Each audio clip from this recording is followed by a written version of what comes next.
Yo, yo, yo, what is good, everybody? We alive right now on Rockfin, YouTube, Rumble, Twitter, all that.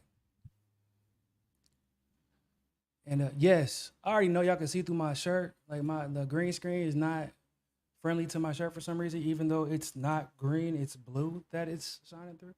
But y'all just gonna have to deal with it today. I don't feel like changing my shirt. Y'all's gonna have to see through my ass. Y'all make sure y'all like this video. Make sure y'all share this video. I brought little man back on because y'all got to see how much this man just grew out of nowhere. We woke up this morning and he was huge. He's a little bit milk drunk right now, so forgive him. What are we missing?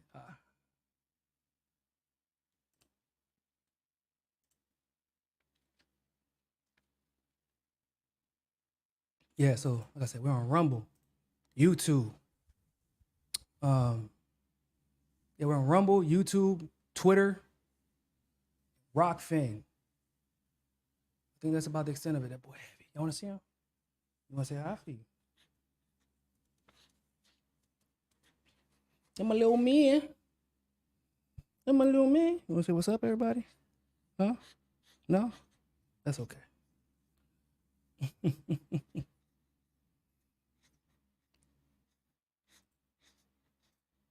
You know, I got to give my updates to my audience because y'all been around for so long. Y'all done seen me since I was a kid, basically. So, like, it's only right that I give y'all regular updates about the little Niko.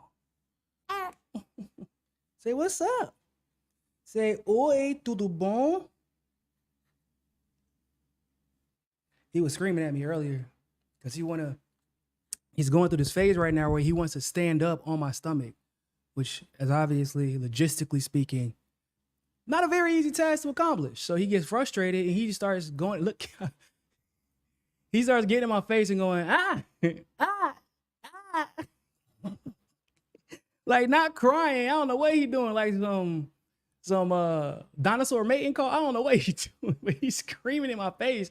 And I'm like, bro, you're not about to just sit here and scream in my damn face like you run me. Like you don't run this shit. Just kidding. He definitely runs.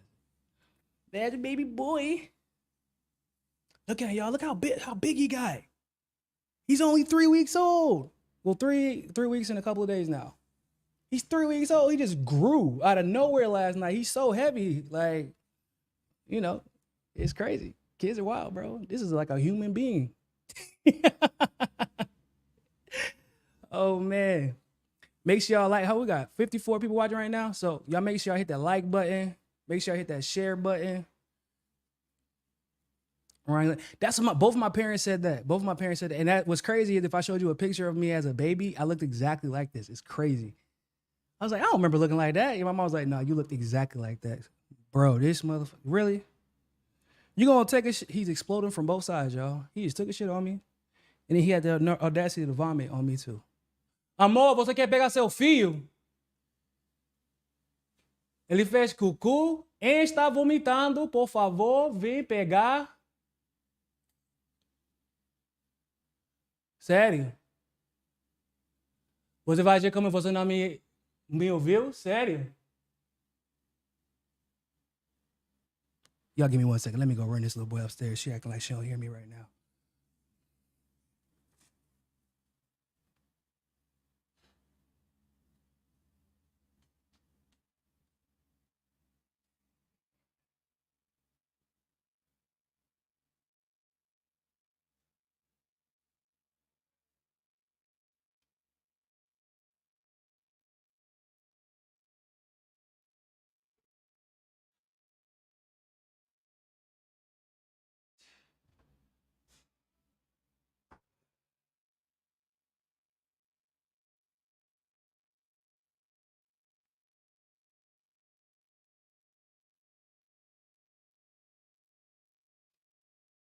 You want to act like she ain't hear me. That's crazy.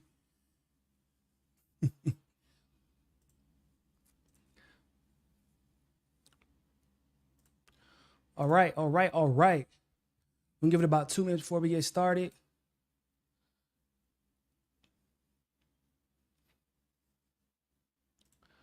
Make sure I'm good and set up. Rockfin is good. But this story is wild, y'all. I hope y'all know that. This story is crazy. I didn't even, if y'all saw my video on Hotspot, I'm gonna play my video for y'all that I did for Hotspot today regarding this topic. But like, I'm gonna talk about all of it today on this live stream, but the full story is crazier. So I had to break it down into a different part. The second part will be for next week. Because it don't just stop in 1933. Spoiler alert in case you all have seen the video already. It doesn't just start and stop in 1933. It's like, it's some deep shit, y'all. It's some deep shit for real. I don't know how to describe it. It's just some deep shit.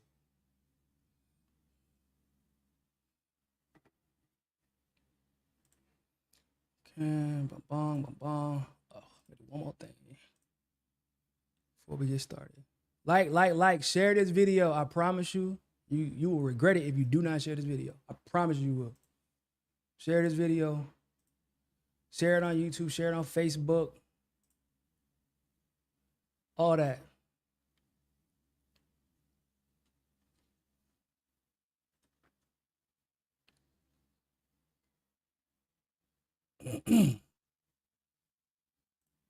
All right.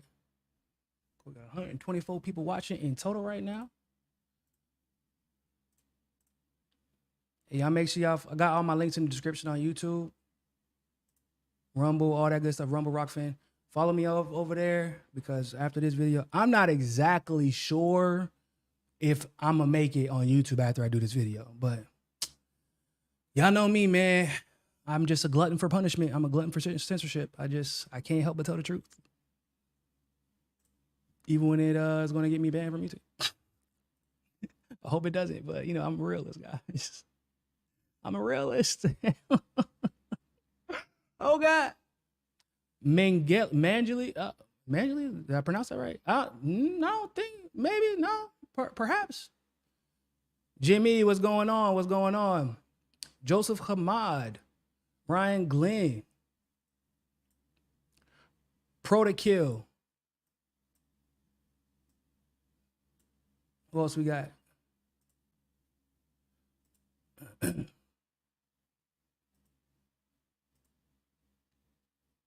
All right.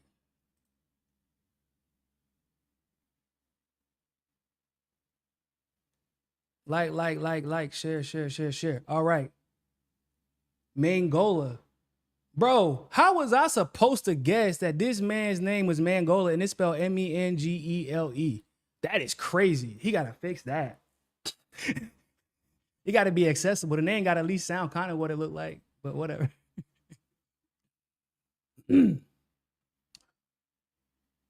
All right. Ladies and gentlemen, y'all ready to get the show on the road?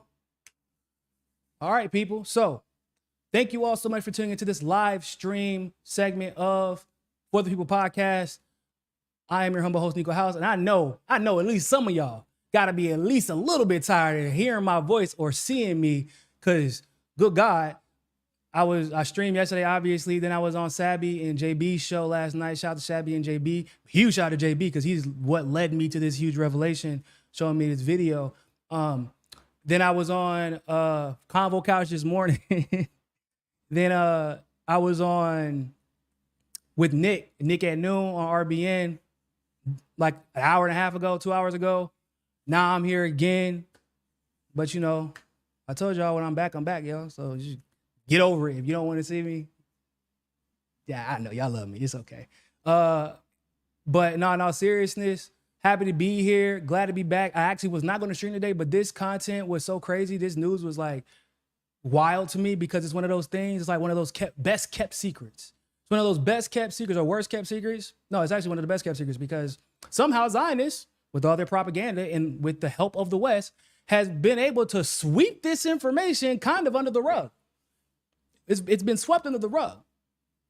And we gotta talk about it because, like I said in the hotspot video I'm about to show y'all, the implications of this information is huge to the point where, like, yeah, Zionist actions have very much so delegitimized their crusade in Palestine just on their face. Like, it's no state really deserves to exist if you have to exist via genocide, especially in the 21st century, then you don't deserve to exist.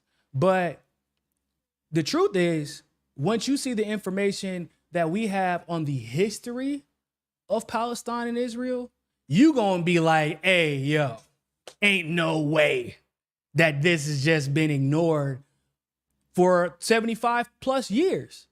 So first thing we're gonna do, I broke this down in a hotspot video that we're gonna show y'all, and then we're gonna do a deeper dive into it after y'all watch this video. So I'm gonna pull this thing up. We've been told since high school, in some cases even earlier, that Palestinians had their land taken from them and given to Zionists as retribution for what Germany did to the Jewish people during World War II by way of the Holocaust. And it turns out, like most of the history told by the West, that was a complete and total lie. The truth is, in August 1933, Zionists brokered a deal with Hitler to move them to Palestine. Right. Now, I'm sure there's a lot of things y'all probably noticing that seems a little bit off in that statement, right? Like the fact that 1933 was the start of the Holocaust, not the end of the war. Or the fact that Palestine was still called Palestine, and even the Zionist Jews of Germany who were moving to Palestine at that time acknowledged this multiple times. Or probably the most pertinent, given everything we know about Hitler, the Holocaust, and his relationship with Jewish people, how were a group of Zionists able to broker a deal in which they could move 50,000 of their own out of Germany into Palestine before the Holocaust took place? Oh, well, that answer is simple. Zionism was the only movement for Jewish people authorized in Nazi Germany. Hold on, let me say it again. I don't think y'all heard me correctly. Zionism was the only Jewish movement authorized in Nazi Germany.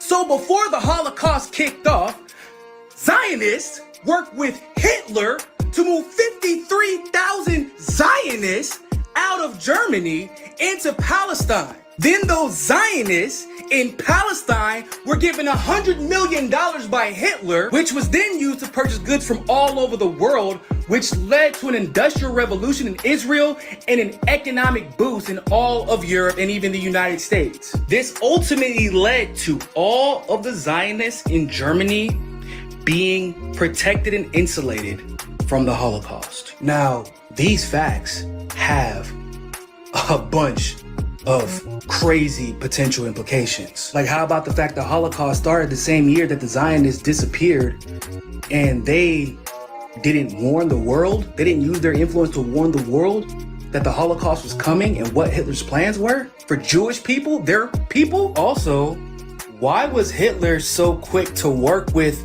the Zionist movement while disallowing any other Jewish movement to form? And why was he so keen to give them $100 million to boost their own economy after blaming them for all the world's problems? And probably the best question is, y'all were cool with Nazis? The Nazis sent y'all there? Y'all worked with Nazis?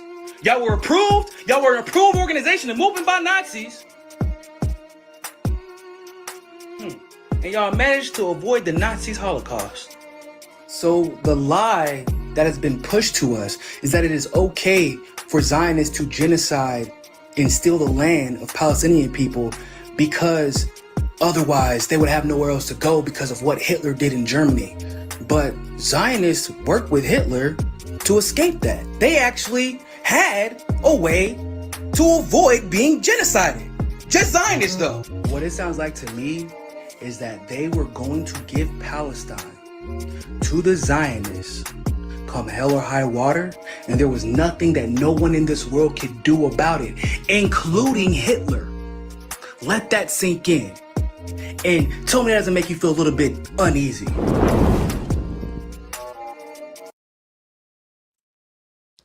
Bruh. Do y'all realize how huge that is?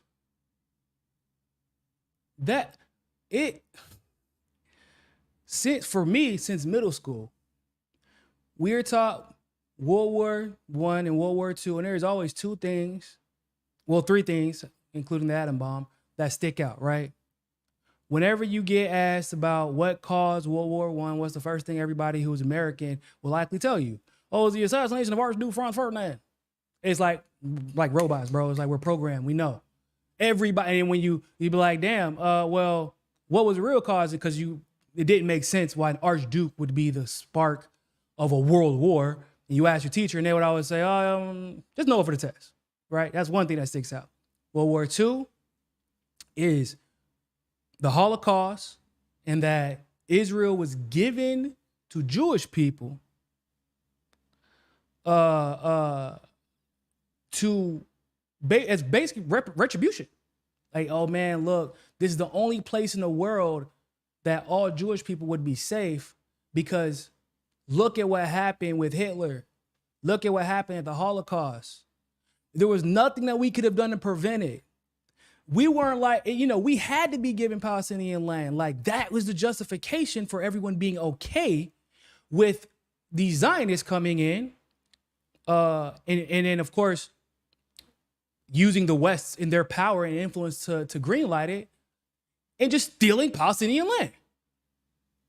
Right? That's been the major. They've tried to ramp up and create other justifications, but principally, this is the number one justification. And what we've learned, what we know now, is that it's a complete and total lie. First of all, the state wasn't called Israel. It was called Palestine. It was actually technically called the British Mandate of Palestine. So it was still called Palestine. 2, we know that there's 2 instances, but we're going to focus on the first one right now. We know that 1933 was the start of the Holocaust, y'all. Do y'all understand that? That was the start of the Holocaust. Officially, it was March of 1933. That's what the official records say.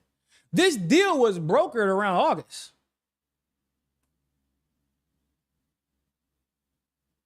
So we're going to get into it. We're going to check out a little bit of this article. We're going to look at some of the people that were involved. It is insane, bro. It is insane.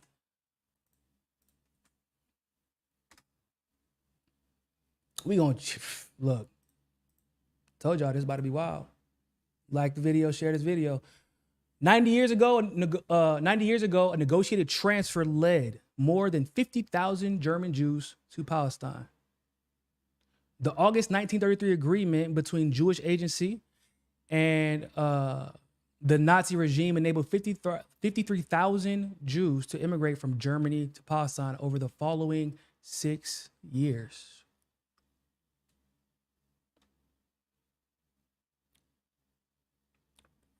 I'm gonna jump around here. There's a reason why I'm jumping around, but I'm gonna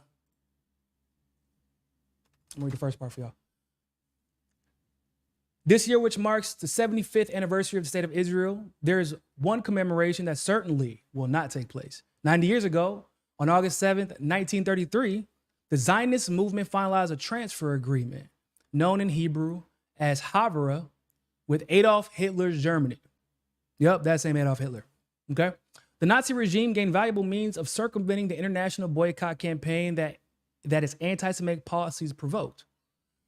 The Jewish agency supervised a transfer of both people and capital to British Mandate Palestine, where Jewish immigrants would recover the value of their assets placed in an escrow account in Germany in exchange for exported German goods.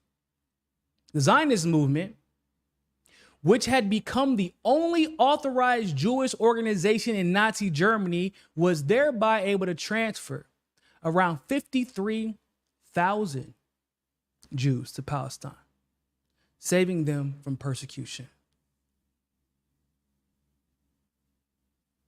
I'm gonna say it again. The Zionist movement, which had been the only authorized Jewish organization in Nazi Germany, was thereby able to transfer around 53,000 Jews to Palestine, saving them from persecution. Now, I think we should be a little bit more specific, right? Saving them from the Holocaust. From the Holocaust.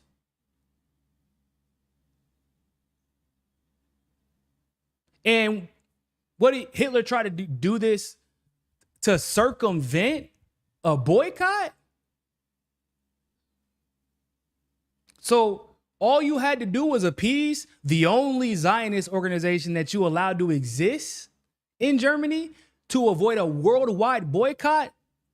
What was the difference between them and the rest of the Jewish community, people? I just would like to know. Would like to know. Seems to me that the only difference is that they're Zionists. Huh.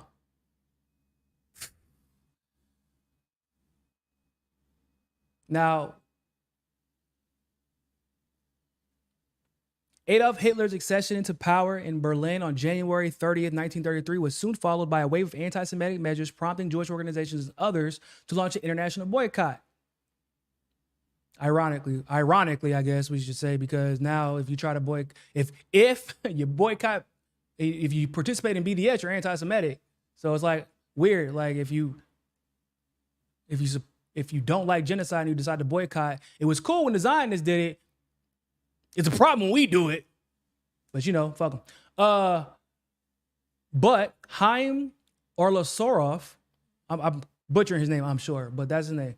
Haim Arlosoroff, who is, as the Jewish Agency's political director, was in charge of international relations, advocated negotiations with Nazis with the goal of transferring as many German Jews as possible to Palestine.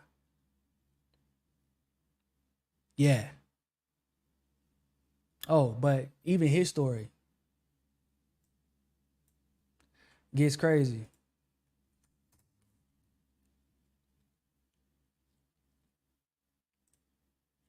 We're going to pull Destiny real quick. We're going to go to Wikipedia because this Wikipedia page in and of itself is wild. It gets deeper and deeper and deeper. So Haim was born into a Jewish family in Ukraine. I know, right? Ironic at this point. In 1899. In Russia, he was known as Vitaly, the Russian equivalent to Haim. When living in Germany, he was known as Victor. His paternal grandfather was a Rabbi Eliezer Arlosoroff.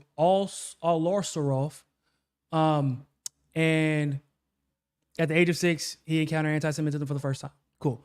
In 1905, the family home in Romney was attacked during a violent pogrom. The family then fled to Germany. 7 years later, the family settled in Königsberg, and then Haim became fluent in German. Cool. Studied Hebrew. Cool. When World War I began in 1914, the family did not have German citizenship, and they were threatened with deportation. The family eventually, that part's really sparse. They're sparse in the details with that. But the family eventually obtained permission to move to Berlin. They don't really say why. But when his father returned to Russia on business, he was not allowed to return, actually. So he actually died in Russia. So that's just a brief background on who he is. Here's where it gets even more interesting. During his studies, he wrote articles on Zionist affairs. This is the guy who was in charge of the negotiations on behalf of Zionists in Germany with Hitler, okay? He's effectively responsible. I mean, like, I can be specific. He is effectively responsible for, in the middle of the Holocaust, the beginning of it, he was effectively responsible for transplanting a bunch of Zionists from Germany into Palestine, okay? So you're gonna have a really good understanding of why Israel looks actually the way it does right now, despite supposedly being like a Western state. Why does it look the way it does right now? So he wrote articles on Zionist affairs in Germany. In Germany, he became a key leader of Hapoel Hatzer also Hebrew for young worker. You know where this is going. A socialist political party, which attracted many of the intellectuals of that time. As a result of his party affiliation, Haim was appointed editor of Die Arbeit, German for The Labor, a journal in which his writings were first published. This man wasn't even religiously observant. In other words, he was only a Jew by name and by blood. His precociousness and his strong national feeling as a Jew can be seen in a letter he wrote at the age of 17 to his German literature teacher. I am a Jew, and I feel strong and proud about my Jewishness. I feel it in my bones that I am different from a German, and it would never occur to me to deny this. My soul yearns for the unique ancient Hebrew culture, but I also like German culture, and perhaps also why I am also afraid to admit how great my love for it is. Yet Goethe and Schiller never touched my heart so closely. In 1919, Haim published a treatise, Jewish People's Socialism, his first major written contribution relating to a nationalistic hope for the Jewish people in Eretz Israel. What does that mean? In his treatise, Haim distanced himself from the traditional Marxist beliefs, not really, but he kind of did, by advocating for a new brand of socialism that embraced a national consciousness, Zionism. Haim's contention was that the Jewish people would not only be able to preserve and revive their unique cultural identities with the Jewish national homeland. Oh, excuse me. His Jewish people would only be able to preserve and revive their unique cultural identities within a Jewish national homeland. So this man had a goal from the jump. Now, he goes on. Haim further professed that through the establishment of Jewish People's Socialism, Jews would be guaranteed public land ownership upon their return to Eretz Israel. Yeah, and that's true, by the way. Yeah. In accord with the visions of other socialist Zionists at the time, Haim believed that ancient biblical agriculture traditions such as Sabbath year, Sabbath Jubilee could be restored in modern practice alongside institutional parameters established for the new Jewish nation. His treatise accurately predicted a powerful resurgence of the Jewish Hebrew language would accompany the return of Jewish people to Eretz Israel. Okay, so ladies and gentlemen, Jewish people Israelis have free health care. Y'all know this. If you serve in the Israeli military, which if you are an Israeli citizen, you absolutely, so there's like ways to get around it. You can become a rabbi. Obviously not, most people wouldn't do that. Actually, I think that really might be the only way to get around it, is to be a rabbi. Other than that, basically everybody serves if you want to remain a Jewish citizen. Like if you were born in Israel, there are ways around it. If you were born outside of Israel, like if you served in a political position, something like that, there are ways to get around it from that perspective. But the majority of people in Israel become part of the military, and if you do, you finish the military with a severance package of straight cash, enough cash to start a solid business in Israel or abroad, or they pay for a wedding for you. It's a significant large sum to pay for a wedding. All right. Ladies and gentlemen, they are living out socialism. The founder of what many people would consider modern day Israel was a socialist. And not kind of a socialist, he was an open socialist. And yet a country that was founded on socialist values, 1933, well, once again, we're going to get into that too. 1917 is when it really started. We're going to get into that in a second. But between 1933 and then right after World War II, whenever Israel was, quote unquote, the state of Israel was officially established, that was established on socialist principles. At a time where the entirety of the West, the same West that advocated for Israel, was destroying every single nation, big or small, because they were terrified of socialism and communism. They were terrified of Marxism. But Israel was the exception to this rule. And not only was Israel the exception to this rule, they were given all of the money in the world to do so. They were given all of the money in the world to make sure that their brand of socialism was successful. And to be frank, it worked. Jewish people are the 5th happiest in the world. Not Jewish people, excuse me, Israelis are the 5th happiest in the world. Maybe because they don't got to worry about where their health care is coming from. Maybe because they have guaranteed places to live. Maybe because homelessness is almost non-existent for the majority of the country. Like, yeah, I think in Tel Aviv, there's like whenever refugees first arrive there, they end up homelessness. But you ain't gonna see no white person on the street homeless, I'll tell you that. You ain't gonna see no Ashkenazi Jew with Russian roots and German roots on the street. So like, what? So let's go back to this part where Hitler worked with Zionists to give them Palestine.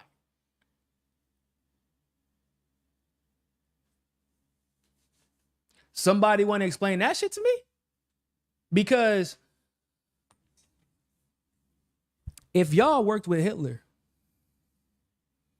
to broker this deal, and Hitler was a demon spawn to all Jewish people, why is it that y'all only looked out for y'all people? And better yet, how the hell did y'all get Hitler to send y'all $100 million? Because that happened too. It led to an economic boom. Their assets being put in escrow, and then they had to rebuy everything, right? They had their assets put in escrow, but it was the equal value of what they already had. So then they rebought everything, and it stimulated both the Israeli economy and Western Europe and the United States. But then Hitler gave them an additional $100 million, which is massive given the time period. It was 1933, $100 million might as well have been $500 million or $1 billion a day.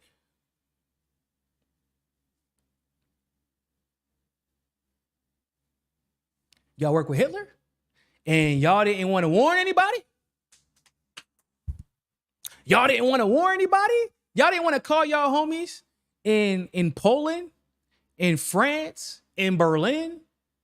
Hey, y'all, just want to let you know that he coming for you. He's coming for you. You knew that you had this very unique ability. You had a very unique ability to influence Hitler because it ain't like they just got like approved for 5,000 to 10. Y'all got 53,000 Jews, bro. That is, at that time, it was almost half of the population of German Jews. It was almost half of their population.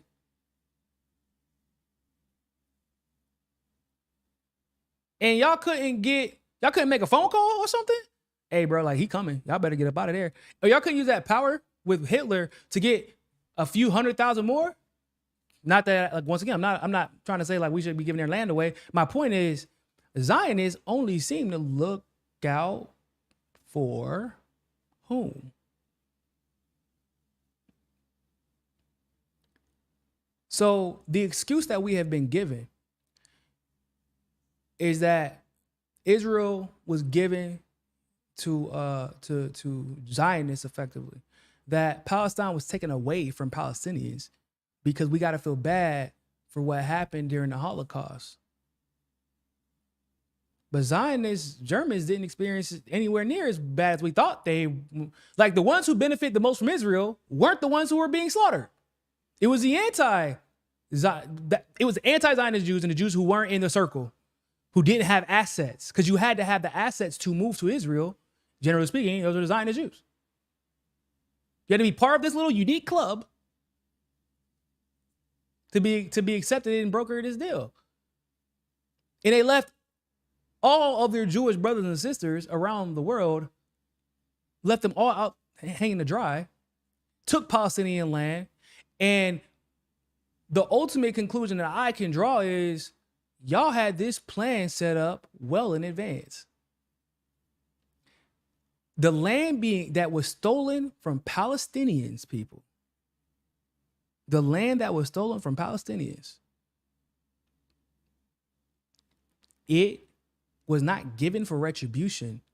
The plan to steal lands from Palestine was over a decade old, and actually it was probably a little bit more than that, but modern day Israel, it was over a decade old. The plan to steal their land had already been in the works, and they only used World War II and the Holocaust to get everyone else to approve of Israelis, Zionists, stealing the land in the West to greenlight the theft.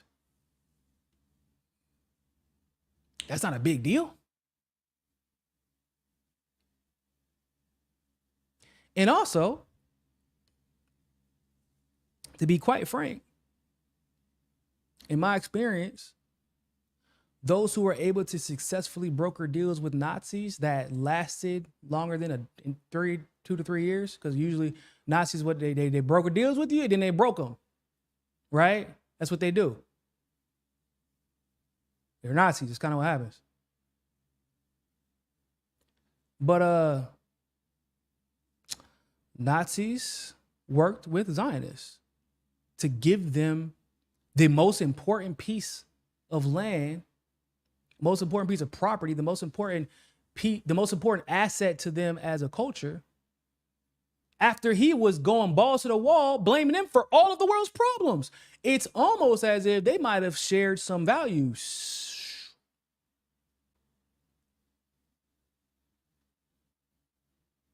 I mean, y'all understand, bro, the Zionists in Germany were so powerful that it was the only Jewish movement allowed to exist. Hitler was out there overthrowing governments. We know that. Hitler was able to get away with holding an Olympics in Berlin that he should have never been able to hold, because they all knew who he was and what it was about. He was able to influence he was able to get the U.S. government to walk in lockstep with Germany, knowing what he was doing. The British government, I mean, all Western Europe, basically. And somehow, some way,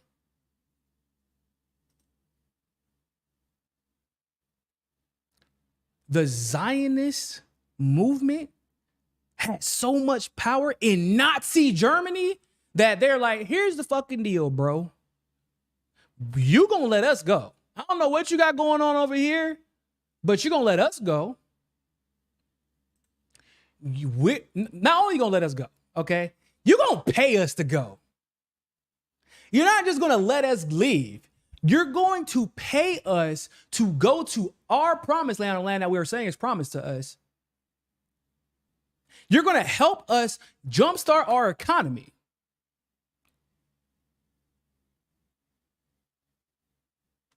And it will just be us.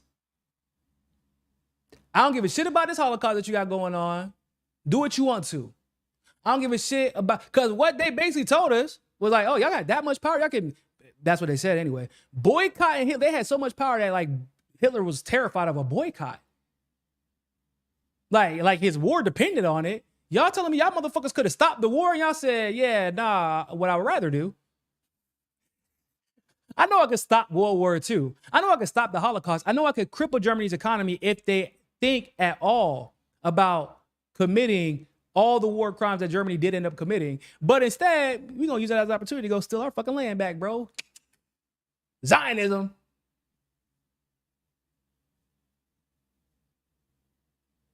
Y'all telling me that even Hitler didn't stand a chance against Zionism? That is terrifying, actually. That is fucking terrifying. I don't really know how to take that. And we all know that Great Britain and Germany were like, bomb, bomb, bomb, all World War II. Hell, that's one of the ways Winston Churchill got his name was off of World War II. Okay. It was called British Mandate Palestine, wasn't it? Yeah, it was called British Mandate Palestine. So somebody want to explain to me how Germany was able to broker a deal with Zionists to move to British Mandate Palestine? As in the British had to know? As in the British had to approve? As in the same British that turned around and act super surprised when the Blitzkrieg happened? That means y'all were somewhat privy to what was going on with Jewish people in Germany. And y'all like didn't, once again, y'all ain't want to tell nobody what the fuck was going on. Y'all didn't want to let anybody know. Saw somebody brought up the Rothschilds. Yeah, we gonna get into that too. You know they took a part. You know they had a part. And if the British knew about it, of course the U.S. knew about it. Everybody, at the time, because of how crazy the situation was between Great Britain, the Ottoman Empire specifically, that was a whole thing. Everybody forget, like 1917 is when that whole war started between Great Britain and the Ottoman Empire. If I'm not mistaken, don't quote me. I think it was around 1917. So it was, any transaction made in that region was a big deal, and Great Britain had to be directly involved. And if Great Britain's directly involved, you know goddamn well the U.S. is involved. So they knew, like, there was a whole big red flag out there saying, bro, Jews are being persecuted to such a degree that we're brokering a deal with the guy who's trying to genocide us because we need to get the fuck out of here.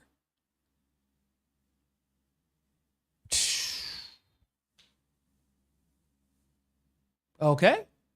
Y'all weren't gonna tell anybody? They said Hitler was so bad that we're gonna run away. Yeah, bro. That's what happened. Oh, so Hitler,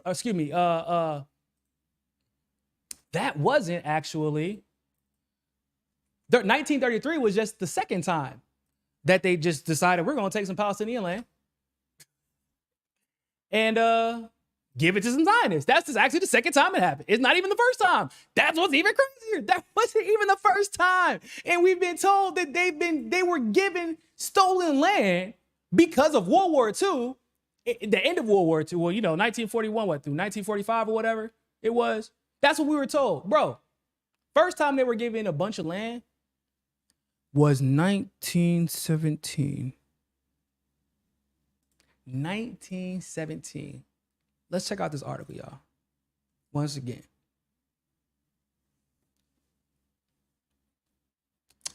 The Zionist movement has scored its first historic victory in 1917 when Great Britain pledged its support for the establishment in Palestine. In Palestine, by the way, that's kind of important. The Palestine that Zionists swear didn't exist. Yeah, that same Palestine.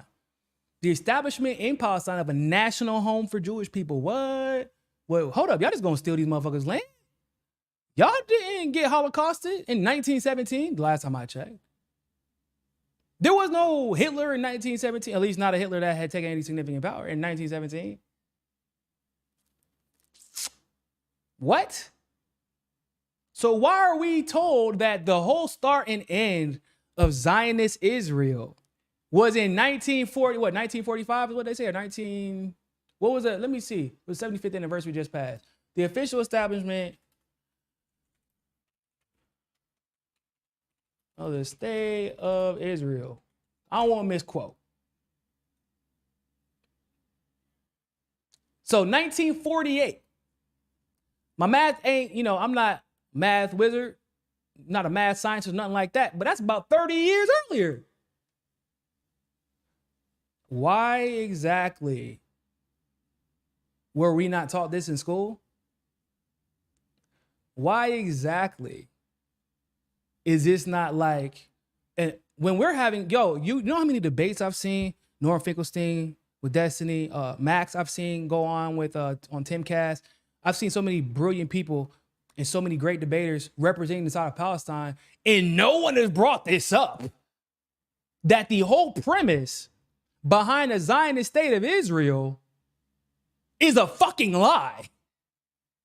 Because at the bare minimum, because what happens is when people say, well, Israel has a right to defend itself and they have a right to exist because of what happened in World War II, which is an attempt to get them to empathize and sympathize for what you've experienced, the what do they call it? The collective trauma they experienced at the hands of Hitler. To be like, because what happens next is, I understand, like, I get it why y'all would want that. Even though I don't agree with, Israel, I would, like, that's what the goal of that statement is. It's almost like the goal of the word anti-Semitism, right? To gaslight you into not questioning anything Israel does, which, by the way, that word in its current context was actually invented by Rothschild, who has a lot to do with what I'm about to talk to you about now.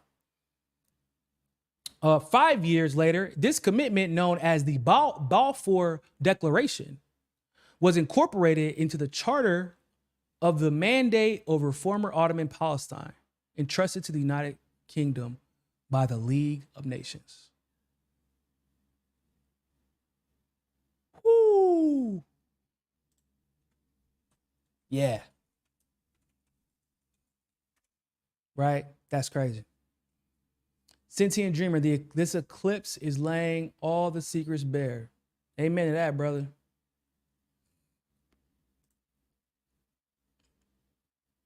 The Balfour Declaration, which resulted in significant upheaval in the lives of Palestinians, was issued November 2nd, 1917. The declaration turned the Zionist aim of establishing a Jewish state in Palestine into a reality when Britain publicly pledged the establishment of a national home for the Jewish people there.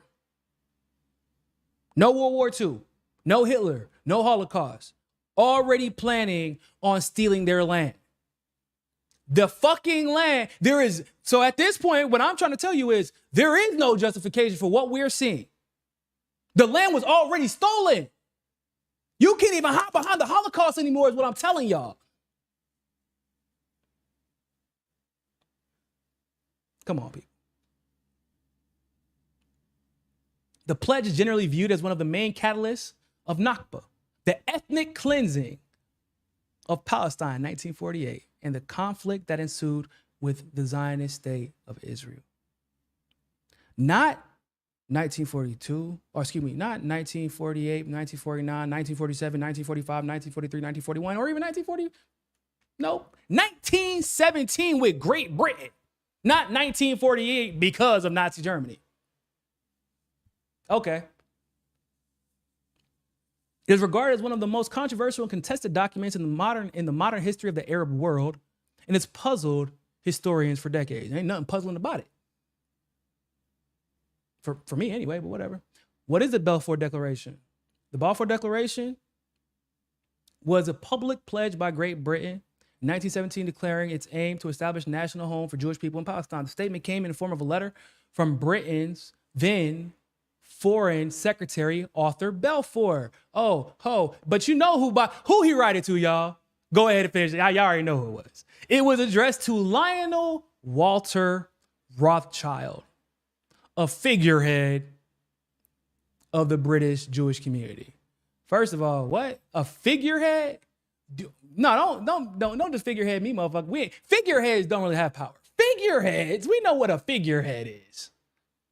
You got one of the greatest empires in the world to write you a personal letter promising your people a fucking plot of land in another country that they just basically stole from the Ottoman Empire. How did we all know Rothschild name was going to be involved? How do we all know? How do we know, guys? Because it's always fucking Rothschild involved. It's always. It was made during World War I, not even during World War II, and was included in the terms of the British mandate for Palestine after the dissolution of the Ottoman Empire. Bro, they gave Palestine to Israelis. They gave Palestine to Zionists before World War I ended. Are you kidding me?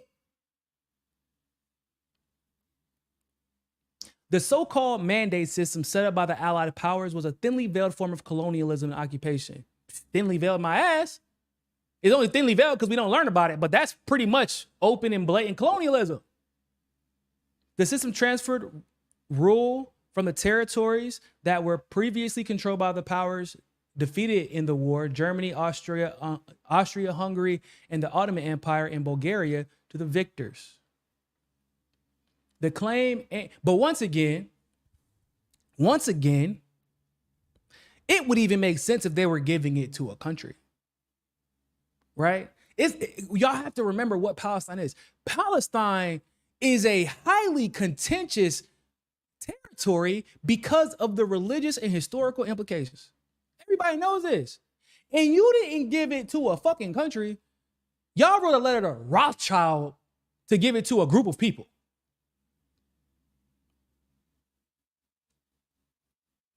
I wonder why that is. Well, maybe it had something to do with the fact that Rothschild was largely responsible for the start of World War I. That's a different conversation for a different day. But that has a lot to do with it. Probably. You don't win that war without Rothschild financing it. And ironically, he financed it because he profited from it. So there's that.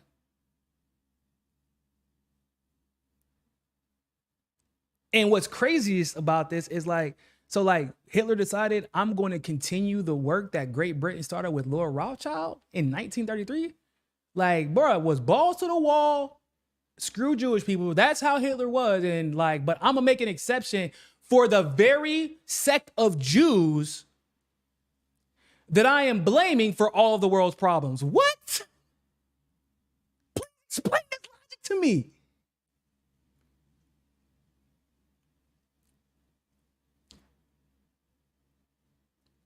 The case of Palestine, however, was unique. Unlike the rest of the post-war mandates, the main goal of the British mandate there was to create the conditions for the establishment of a Jewish national home, where Jews constituted less than 10% of the population at the time. Upon the start of the mandate, the British began to facilitate the migration of European Jews. Oh shit! Them native indigenous Israelis. Holy shit. You telling me not only are y'all not indigenous, but the Anglos was making sure y'all non-indigenous asses ended up in Israel or Palestine, excuse me, in 1917 is when it started, and then it's between 1922 and 1935, the Jewish population rose from 9% to nearly 27% of the total population. Do you understand what I'm getting from this? What I'm getting from this is we had already started stealing your goddamn land. What had happened was by the time World War II ended, we had almost taken the majority of y'all's land. But we need a really goddamn good excuse for why this is okay. Because what it really is we just stole y'all shit. And we felt like we could do it because, y'all are brown and y'all can't do anything about it.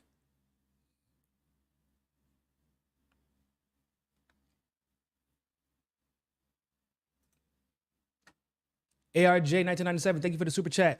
I never learned any of this information about Zionism in our history class in middle school or high school. It lets you know how long the Zion lobby has influenced our textbooks for decades. Yeah, basically. I mean, when you really go back and read the history books of, at least in America, for middle school and high school, it's like history through the lens of Zionists. Because it's like one of the craziest things that I've really been flabbergasted by is the fact that around the same time period in the century, the Holocaust happened. I think it was 7 or 8 million Jews or something like that got killed. But King Leopold of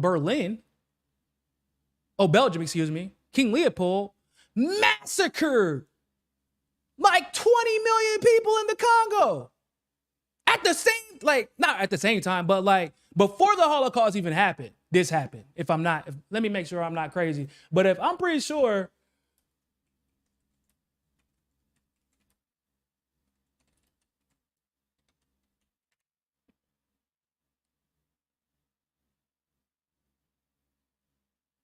No, it was right before, at the beginning of the century. Yeah, so it was at the beginning of the century. So this happened before. And I'm like, what the fuck? How is this not? Bro, 20, 30 million people. And by the way, those are rough estimates. Like they don't really know. They're like the numbers go from 20 to it goes from an estimate of 10 million to 50 million. But you know, back then it was a lot harder to keep up with the numbers. But do you understand? This ain't 50 million people in 2023. This ain't 20, 30 million people in 2023. This isn't 8 million or 10 million people or 3 million people, Jewish people from multiple countries. This is 10 to 50 million people in one country by one government. And what? We don't learn about that. Anyway, yeah, no, that's crazy. The Balfour Declaration included the caveat that nothing shall be done which may be prejudiced. Nothing shall be done that may be prejudiced to the civil and religious rights of existing non-Jewish communities in Palestine. The British mandate was set up as a way to equip Jews with the tools to establish self-rule at the expense of Palestinian Arabs.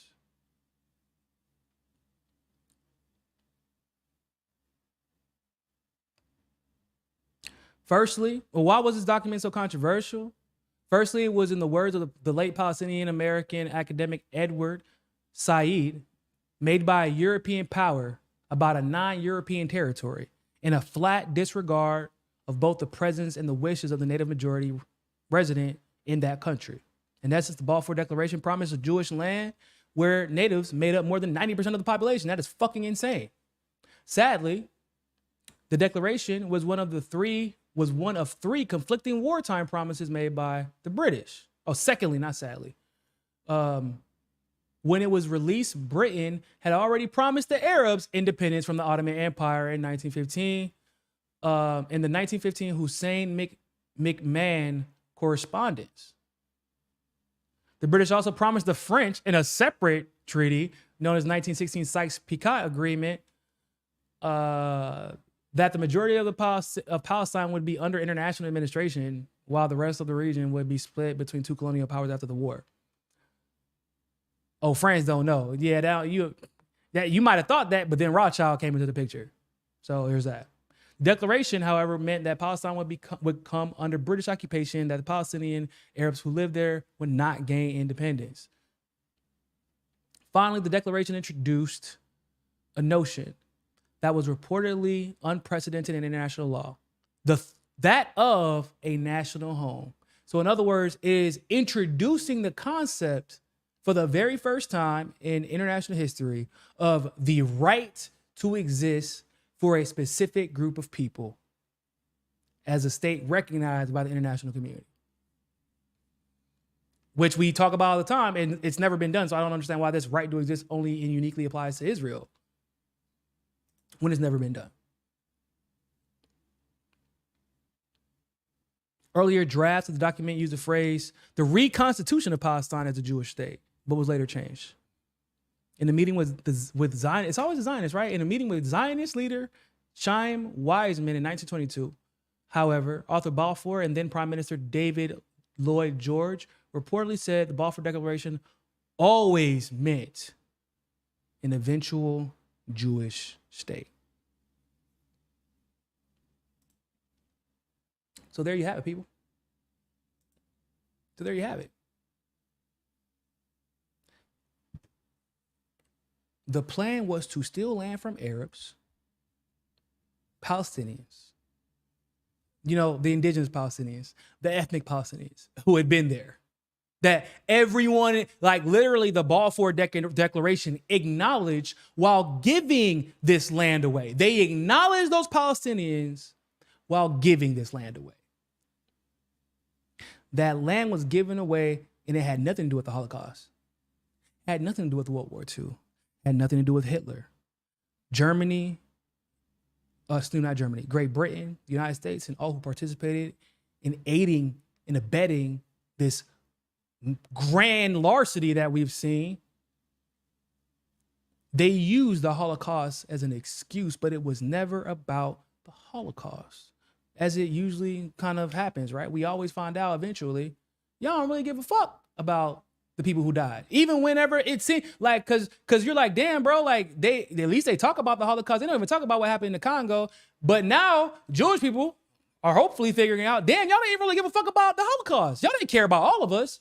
Y'all cared about the Zionists that y'all were trying to appease. They didn't give a shit about what, and this is kind of right on, this is on brand. Because at the same time, it's on brand. Because at the same time, we have the United States, Great Britain, and all the NATO powers saying Israel has a right to exist. Israel has a right to defend itself. These same motherfuckers are funding neo-Nazis in Ukraine at the same time. At the same time. But it was about Nazis and the Holocaust. It was never about Nazis and the Holocaust. Y'all gave the land away for the first time in 1917. And by the end of that declaration, it was 27% Jewish. Then y'all gave the land away again in 1933. 53,000, and then more started going throughout World War II. Then y'all gave the land away again in 1948 to make it official. And you wonder why, even though that part wasn't, they always blame the Arabs for starting that war that happened right after that. Nah, bro, y'all just gave my land away not once, not twice, but 3 motherfucking times without even having a conversation with me about it.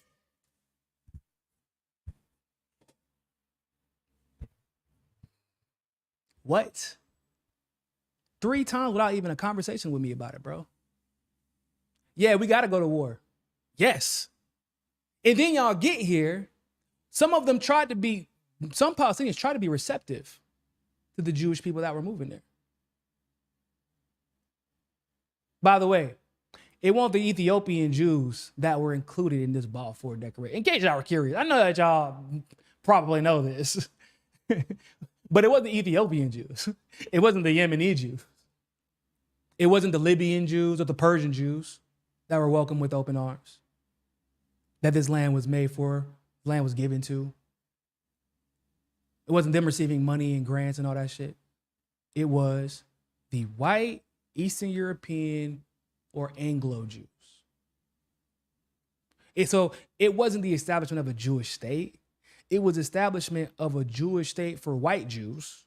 And some Yemenis and some Ethiopians happened to end up there being treated like shit the majority of the way there and being completely and totally underrepresented, but they just happen to end up there.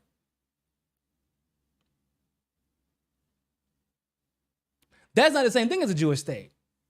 So even this claim that they were trying to establish a Jewish state, even that is a lie. That is a lie. It was never for all Jews. It was for Zionist Jews. And if you're curious if that's the case, look at how they treat Jews in Israel that are not Zionists, or the ones that are black or African specifically.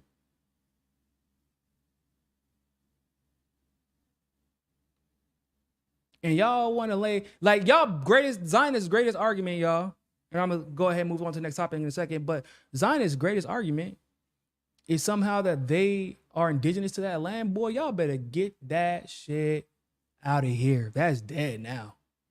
I hope this shit goes viral, because it needs to. Because that's dead. All of it is dead. That concept, that notion, y'all are indigenous. They literally have, like, it's documented. Yeah, nah, like, y'all are indigenous in the sense of we put y'all on a boat and gave y'all a bunch of money and had to give y'all the land because y'all weren't there. Y'all weren't represented in any way, form, or fashion. When y'all got there, 10% of the population in Palestine, less than 10% of the population in Palestine was Jewish. And what's crazy is Arab Jews were still given less rights. They're still treated differently. Like, if you look visibly Arab, if your name looks Arab, if you're speaking Arabic, you are treated differently. It's a fact. Hell, you had different ID cards at one point. They give you different ID cards now, but that's based off of, if I'm not mistaken, religion. probably being Arab too, but I know for a fact, I can say for 100% fact, if you're a different religion, you have a different ID card because what? We know that you're not allowed. There's no such thing as interfaith marriage in Israel. The only democracy in the Middle East. Crazy, right? Some wild shit, bro. That whole thing is wild. And I cannot believe that more people have not become privy to what's happened there. So y'all got to share the word, repost and reshare. We're going to go ahead and get into this next video. So y'all know Trump, generally speaking, has been mostly Zionist, right? Mostly Zionist. And a lot of people have asked me, I say, Trump is a weird wild card. They say, if you don't vote Biden, then you're going to get Trump, who is absolutely, oh yeah, let me go ahead and give y'all a link to the article. Thank you for reminding me. I actually wanted to do that for y'all anyway.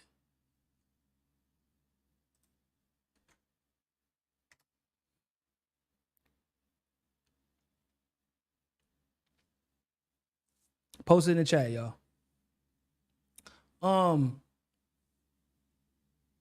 But yeah, I said that they're like, oh man, nah, if you don't vote for Biden, you're gonna get Trump, who was worse than Biden. He's a bigger Zionist than Biden. I said, no, that's not the case. Don't conflate the two. Trump is staunchly pro-Israel, or rather, he's pro whatever his people tell him to be. But Trump has a level of unpredictability that you have to account for, which is probably why a lot of Zionists aren't really comfortable 100% with Trump being in power, because Trump ain't really a Zionist. He got Zionist people, but he himself is not a Zionist. He's an egotist.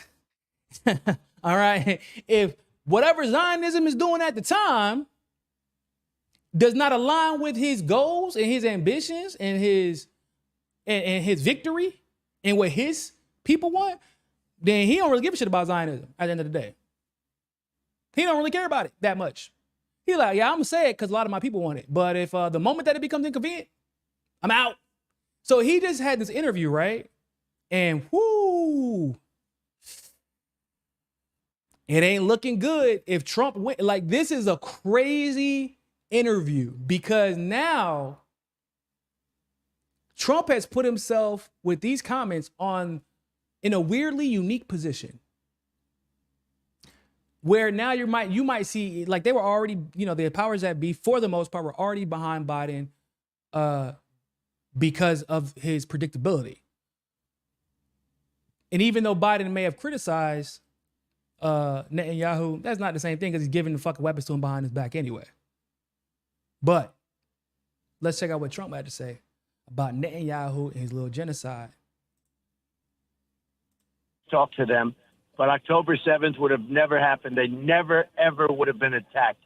But it is what it is. And this horrible thing happened.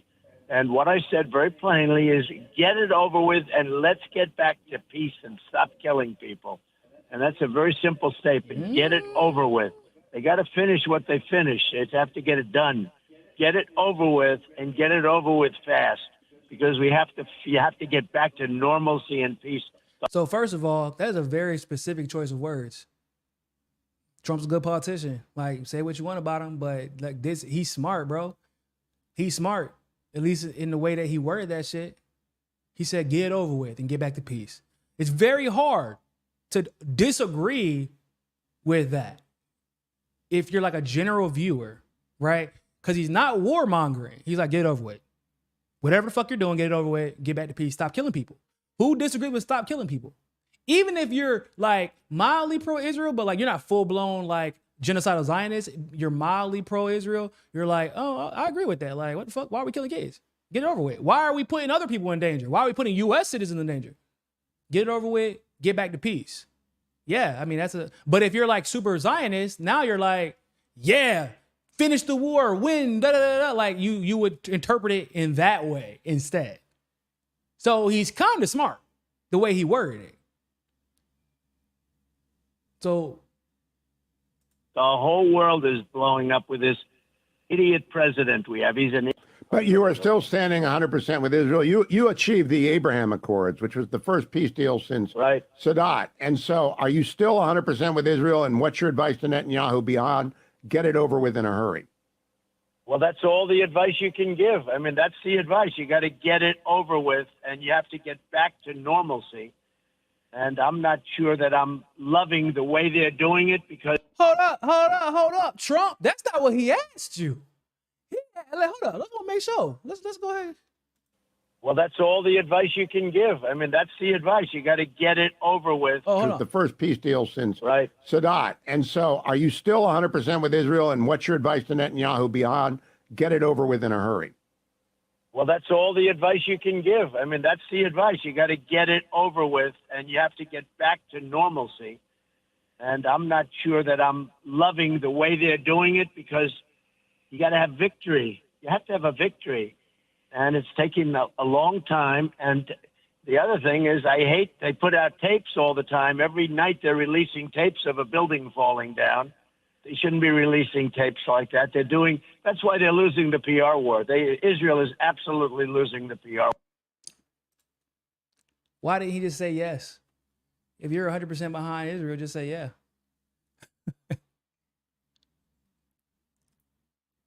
Like, I thought somebody said he means Israeli victory. No, he don't mean anything. That's his point. He's like, you're losing the PR war. That's what he's worried about. That's what Trump is worried about. You're losing the PR war. Why are you showing bomb houses? Why are you doing this? What did I tell y'all? Trump, he's a Zionist, but that man ain't really a Zionist. He like blackface Zionist. Like, he wiped that shit off whenever it's time to. Because at the end of the day, Trump don't give a shit about your little holy war. He give a shit about his PR. That's a consistent theme with Trump. He is literally telling you, I don't really like what the fuck y'all doing right now, bro. And it's a way for him to, he's putting out a feeler for Netanyahu, right? No, just scope him. I mean, sorry. For Benjamin Milikowski, my apologies. He's putting out a feeler for Mr. Milikowski. He's saying, look, bro, you know who I am. Like, we can pretend, go back and forth, like, oh man, you're a Zion. You said you support the cause. Nah, fuck all that. You know who I am. And I'm telling you, you're losing the PR war. And if I say you're losing the PR war, it isn't with just leftists. That's if it was just leftists, he wouldn't even be bringing this shit up, would he? But he has a problem like the fact that 58% of evangelical Christians now oppose this genocide in Gaza. Yeah. So now it's a problem for Trump. He's like, hold up, bro. I got an election to win, excuse me. And I'm just letting you know you're losing the PR war, you're taking it too long, and there's not enough victories for me to cheer on for you. Therefore, when you give me a call and I don't answer the phone, you know why? Because Trump is for Trump. And Trump don't want to be why did he not invade Iran when John Bolton was trying to get him to do so? Because he said John Bolton was trying to use the Libyan model, which had already proven to be a disaster. He don't like being associated with L's. It's not in his nature. Especially not public L's. He tried to avoid the situation in Syria like the plague. And then his handlers took it over. But he tried to pull the CIA out of Syria. That was a thing. It got the intelligence community in such a rattle that they launched a fucking missile strike, or excuse me, they create a fake story about the chemical weapons attack just to make sure that we had a reason to stay there that Trump couldn't avoid. So but he knew that Syria was unpopular. He's like, why are we there? That's stupid. He wanted to pull out of Afghanistan. Eventually, he was trying to pull out earlier than Biden was, and he was being sabotaged. There was reports in CNN and Fox News that he was being sabotaged from within because they didn't want him to pull out of Afghanistan. But he knew how unpopular it was. He was trying to. That's a fact. I remember covering it. So whenever something is widely unpopular and it's fucking obvious, like genocide is unpopular. So you understand what this means. This is for him to say that's a little bit scary to some degree for him. He already has everybody else on his ass from the establishment. Israel was kind of friendly with him. Zionists, AIPAC even, was kind of friendly with him.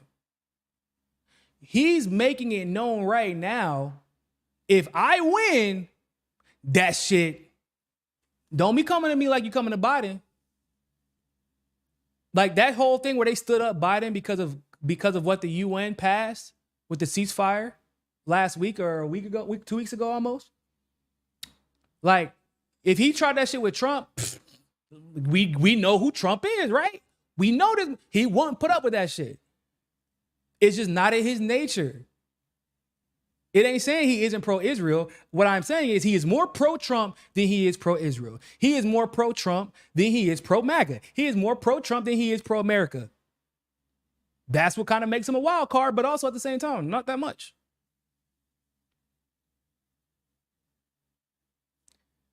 And if he wins, like, cause this has a lot of implications, y'all. Y'all notice that he doesn't say anything about Israel's attack on Iran with assassinating that general. He hasn't said it was a good idea. He didn't say it was a bad idea. He didn't say they shouldn't have done it. He didn't say they should have done it. He hasn't condemned him, but he hasn't cheered him on. Because he's waiting to see how shit plays out. And he knows better than anybody because he was in the he's like, bro, I saw y'all's last plan. America's, because if Israel goes to war with Iran, the assumption is that America would be the main country fighting the war. Like, let's be honest. And in his mind, he's like, bitch, I saw y'all's plan. Because if it's Biden's people, it's effectively the same. Like, if it's Biden's people, we know it's going to be the same plan as Bolton, because who was responsible for the Libya model? Obama's people. And Bolton wanted to use the Libya model, and now Biden's people are back in, which means Obama's people were making the model, the strategy again, which means it's the same thing. So in his mind, he's like, man, y'all want to go to war with Iran with the shit that Bolton wanted to do? Yeah, nah. No, don't bring me into that shit. Don't want nothing to do with it. He had a chance to go to war during his presidency with Iran. Nope, still didn't do it. Still didn't do it. And y'all think he gonna get dragged into a war with Iran over fucking Israel? That sounds like an L to me, and Trump don't like L's.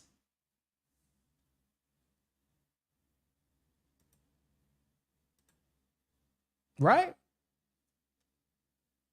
It's not rocket science. It's just that's Trump, bro. He makes the majority of his decisions based off of his ego.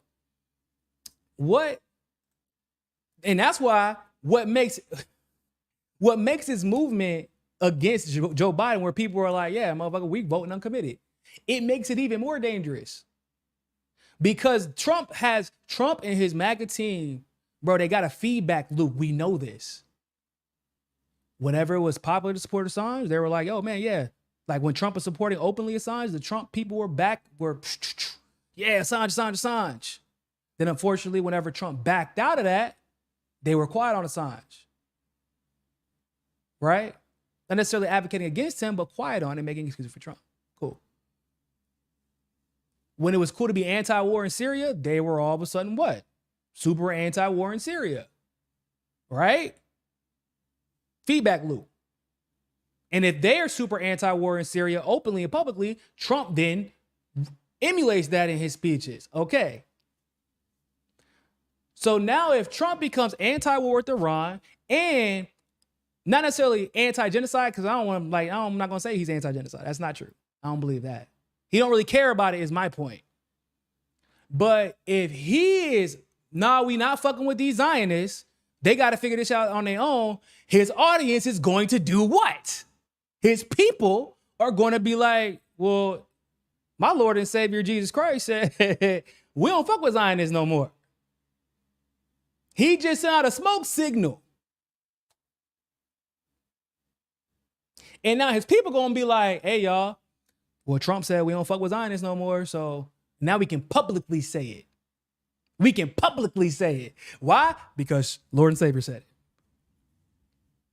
And then whenever he sees how popular that sentiment is, and it becomes more popular over time, he then what is Trump? He doubles down.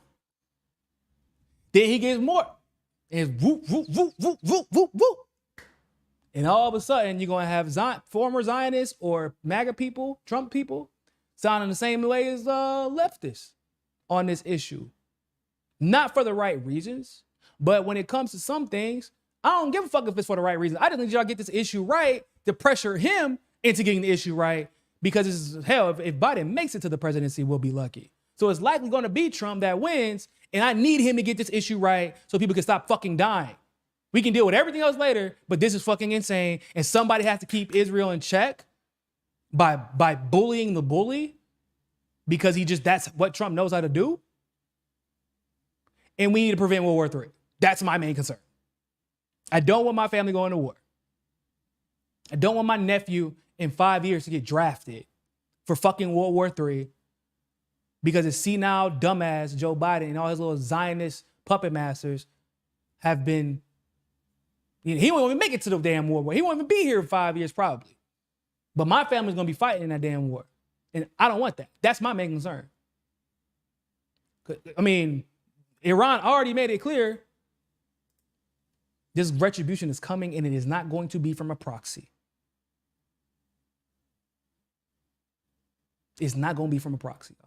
They said it's going to be Iran. And if Iran gets it popping, there is no country in the region or in the West that can beat Iran. I keep telling y'all this. And no one, there's a reason Iran has been Iran. There's a reason that the U.S. had to do some weird little sneaky shit just to overthrow them the couple of times that they did. But yet Iran always returned back to the people that the people of Iran wanted it to return back to. There's a reason for that. There's a reason that we were like, hey, man, so here's what we're going to do. We're going to give Iraq some money and some weapons. We're going to fund Saddam back in the day. We're going to let Saddam go to war with Iran. We're going to let him figure out what's going on over there because, shit, we don't know if we can beat them. Iraq gets their ass handed to them in quite a fashion. And the U.S. is like, maybe we're going to let that slide. We're going to let Iran do their thing over there, and we just going to keep bitching at the UN. But we don't want no smoke with Iran. Every time the U.S. is engaged with Iran, it's been by an international institutional proxy, never directly. And because of that, that actually has now given Iran an advantage because we don't know their arsenal. We don't know their territory. We don't know their arsenal. And we don't truly know what allies outside of the region will feel compelled to get involved if you directly conflict with Iran. Because if Iranians are about to die, right? That incentivizes Iran to start pulling up some numbers, because y'all just saw it ain't just about we friends. It's also about the fact that because of what happened between Israel and Iran today, petroleum tripled. It's a money thing now. Yeah. Yeah. And it's going to be time to pick sides. And I ain't going to bet my money on a losing fucking horse. So if I'm Russia, who's allied with Syria and Iran, if I'm China, who's allied with Russia, Syria, and Iran, then you got all the countries that are allied with China, because they have to be, because China controls their economy in a lot of ways. And then all the Eastern European countries that are still allied with Russia, bordering, by the way, a lot of the Middle East. And a lot of the rest of the countries that just don't fucking like Israel. Who do y'all think is going to come out on top? The battle of the Ottoman Empire is coming, y'all. The battle for the Ottoman Empire is coming. Did I not tell y'all, bro? I told y'all. I said Iran and Russia, probably going to be Iran, but it's going to be both of them at some point eventually. It's coming. They're going to invade Israel. I said it. I called it. Y'all see the video. And Iran is promising Israel now, we coming for y'all heads. Fucking Niko House strikes again. Stop playing with me. I don't know my shit. And if that happens, once again, that's what I tell you the other day. That's why they got to keep Russia occupied with Ukraine. They got to. They can't afford to back off of Ukraine now. Because if Russia gets free, they wiggle free from Ukraine, they're going to assist with, because they're already fighting on the front in Syria anyway, and in Iraq in some cases too. So they're going to get some support to Iran, like regardless. But if they're free of Ukraine and Russia understands, if we take out Israel, man, NATO's fucked in that entire region. They can't do shit if we take out Israel. And if Iran is a superpower in the region, because it will be that. Saudi Arabia don't got an army, y'all. They got oil, but no army. Iraq got kind of some oil and kind of an army, but they can't even take care of their own country without the help of Iran. Syria, unfortunately, has a military, but like they're in shambles. The only country that really hasn't been touched other than by sanctions is what? Is Iran, the country with the oil and the army and the experience in the region, all over the fucking region. They have all the region mapped out.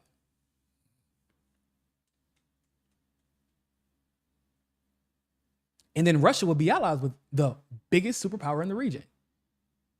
And China will be allies with the biggest superpower in the region. In the West, in NATO, will effectively be cooked in the Middle East, which is why I keep calling it the return of the Ottoman Empire, because it will be the return of the Ottoman Empire. Not maybe, like, I don't believe that Iran will expand its borders per se. I think Russia and China will be like, yo, chill the fuck out. Like, they might expand a little bit as like, yo, we appreciate y'all for handling Israel for us. But like, I mean, through allyship and through bilateral cooperation, I think that that's going to be it. Iran's like, we've been biding our time. Russia's like, shit, we've been biding ours too. Y'all know China been biding their time for 200 years.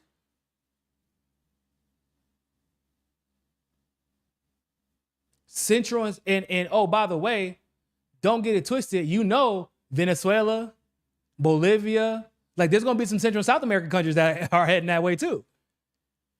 Because shit, this BRICS thing don't work without China, Russia, and Iran. So where y'all need us to go? Where we heading to?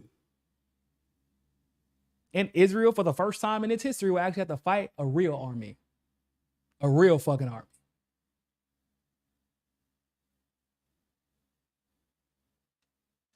So yeah, Trump, he don't like fighting losing battles, y'all.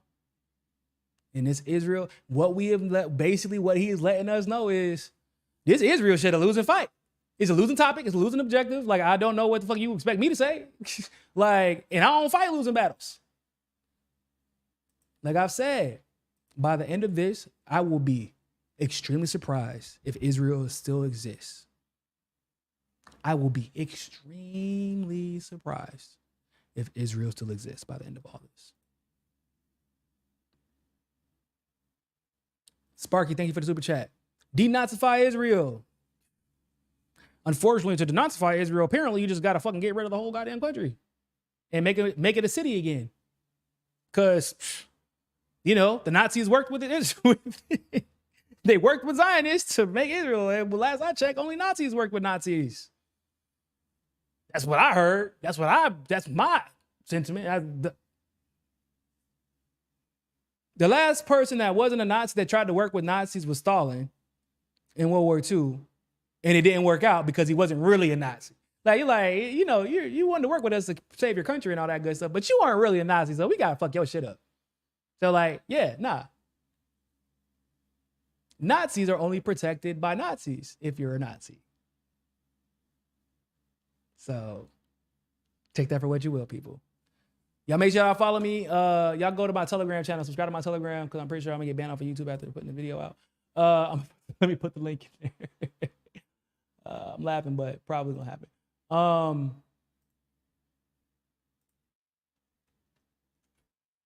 Yeah, Stalin destroyed the Nazis in World War II. Because he gave them a chance to protect themselves, like to hey, don't fuck with me. Like, that's basically what the deal was. Don't fuck with me, dog. They fucked with Stalin, and what did he say? You mess with the bull, you get the horns. That's what happened. So y'all follow my Telegram. Y'all can support the show by becoming a Patreon member. The link is in the description. Donating through Cash App, Bitcoin, all that good stuff. All that stuff is in the description. Make sure y'all like this video. Make sure y'all share it. And if you're new here, make sure to subscribe. Follow me on Twitter. Follow me at Hotspot too. Subscribe to my Rumble channel. That link is also in the description. Subscribe to me on Rockfin as well. Because like I said, I don't know how long the stream's gonna stay up. God, I ain't gonna lie to you. We'll see though. We'll see.